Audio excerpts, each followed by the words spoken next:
my German friends and colleagues could conduct research on one of my own country's most disturbing and traumatic historical problems, and receive such decent treatment as I had received in their country. Another question I have often been asked, and will probably be asked in the future, is why I would spend so much time and energy on such a depressing topic as Nazi terror, especially when I seem to be neither Jewish nor German. Occasionally I have bristled when answering this question, as I did when a young assistant editor at a respected publishing house in New York, which is not the publisher of this book, asked me over the phone, "Why should anyone care about a book on Nazi terror written by someone named Eric Johnson, who is obviously neither Jewish nor German?" Still, it is a fair question. My answer to her, though somewhat defensive in nature, is still the best answer I have. When I spoke with her, I wondered how she could have determined simply from my name that I was neither Jewish nor German, and I asked her if this really mattered anyway. I then said to her that Nazi terror is a subject that touches all of humanity, and I insisted that what is important is not the identity of the author, but the quality of the author's research, writing, and thinking. Nevertheless, I also told her that this topic has indeed touched me and my family personally. As I explained to her, even though she was probably correct in assuming that I am neither Jewish nor German, this still may not be a correct assumption.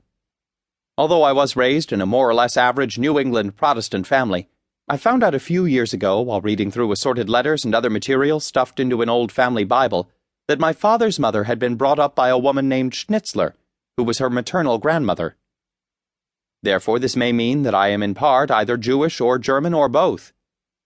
But this has had little to do with my motivation for writing this book.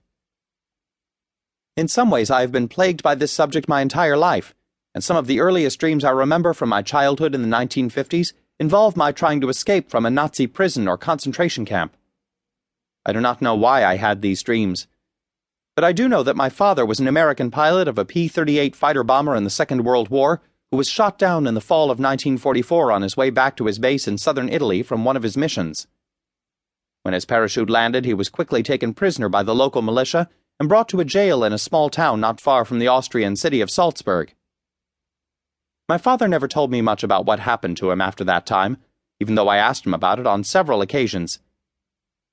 Sometimes what is left unsaid haunts someone more than what has been said.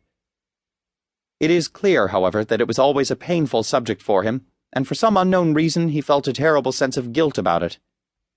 He did tell me, though, that he was strapped to a chair in the little jail cell in the small town in Austria, and that he had feared for his life as various townspeople beat him and yelled at him, one of whom was an older woman who pounded him with a metal plate. Also, he told me he hadn't blamed the woman because he suspected that she had probably lost a son or a husband in the war. After spending some period of time in that jail, he was transported by train to Germany, possibly to Frankfurt, where he was interrogated rigorously for a period of days. Not long before he died, he once indicated to me, though somewhat cryptically, that he may have divulged more than his name, rank, and serial number. Maybe this is why he had felt such guilt.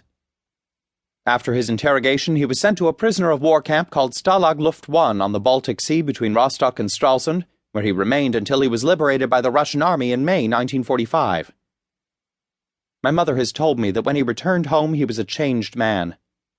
I was born 3 years later. I wish that my father were still alive. He would have enjoyed suggesting ways in which I could have improved the manuscript of this book, and we might have had the opportunity to talk finally and at length about his past. I would like to have had the chance to tell him that I have read the Gestapo case files of hundreds of people from all kinds of backgrounds, and nearly all of them divulged a lot more than their name, occupation, and address.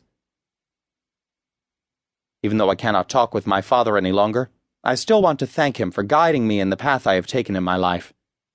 I hope with this book I have done some justice to and cast some new light on some issues that were very important to him.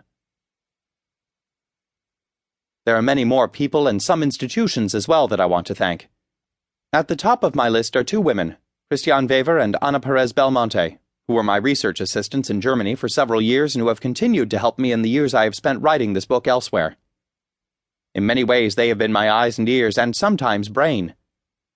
They helped bring my fledgling German to a competent level as we talked endlessly about Nazi terror and all manner of subjects.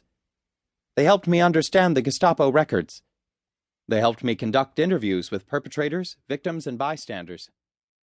They increased